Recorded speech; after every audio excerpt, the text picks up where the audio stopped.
हाय। अगर आपने कभी कुकिंग गैस यूज किया हो या कार्स में फ्यूल भरवाया हो तो एक बेसिक क्वेश्चन आपके दिमाग में जरूर आया होगा कि ये सब स्टोर कहाँ होता है बिफोर दे रीच अस। तो ये कंपनी एजिस वोपैक टर्मिनल्स लिमिटेड यही काम करती है और इस कंपनी ने अपना आईपीओ अनाउंस किया है।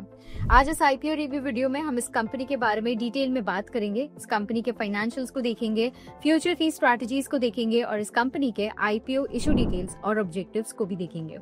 पर शुरू करने से पहले subscribe to Kotak securities YouTube channel ताकि आपको timely stock recommendations, news updates, IPO related updates, ये सारी चीजें मिलती रहे। सबसे पहले इस कंपनी के बारे में बात करेंगे। ये कंपनी 2013 में इनकॉर्पोरेट हुई थी और आज ये इंडिया की लीडिंग स्टोरेज इंफ्रास्ट्रक्चर प्रोवाइडर्स में से एक है। कंपनी का काम सिंपल है, एलपीजी और दूसरे लिक्विड प्रोडक्ट्स जैसे कि पेट्रोलियम, केमिकल्स, वेजिटेबल ऑयल या लुब्रिकेंट्स के लिए सेफ स्टोरेज प्रोवाइड करना। कंपनी के पास लार्जेस्ट स्टोरेज कैपेसिटी है of India's LPG tank storage sector, contributing to approximately 11.93% of the total national static capacity as of 30th June 2024.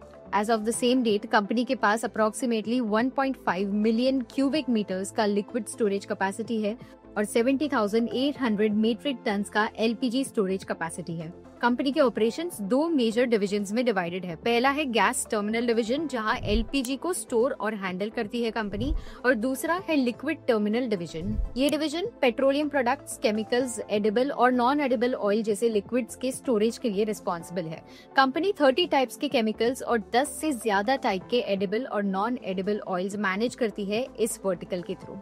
The company operates 2 LPG storage terminal and 16 liquid storage terminal across 5 major ports in India. ये जो terminals हैं वो coastal shipping, imports और exports को handle करते हैं।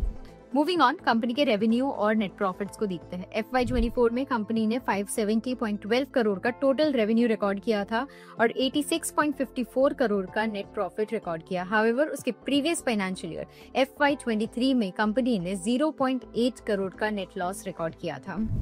कुछ future की स्ट्रैटेजीज को देखिए जो कंपनी आने वाले दिनों में फोकस करेगी, तो it includes to strategically expand network of terminals at existing locations and also to add new locations, to enhance customer value proposition by expanding infrastructure at existing locations, to invest in capabilities to address alternative energies, to pursue inorganic growth opportunities, venture into establishing industrial terminals, and also to strategically develop inland depots. And अब finally इस company के IPO issue details और objectives को देखते हैं। Company का IPO 26 मई को open होगा फॉर सब्सक्रिप्शन और 28 मई को क्लोज होगा। आईपीओ इशू साइज ₹2,800 करोड़ है, which is a complete fresh issue, मतलब इसमें कोई भी ऑफर फॉर सेल नहीं है। प्राइस बैंड सेट किया गया है for 223 to 235 per equity share with 63 shares per lot. और इस आईपीओ के थ्रू कंपनी जो प्रोसीड्स रेज करेंगे तो company intends to use them towards repayment और prepayment of certain outstanding borrowings, for funding capital expenditure and also for general corporate purposes.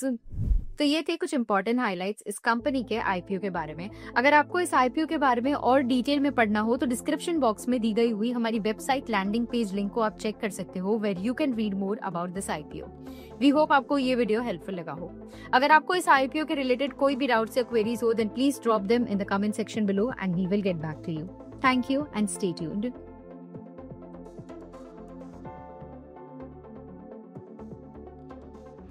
Investments in securities market are subject to market risks. Read all the related documents carefully before investing.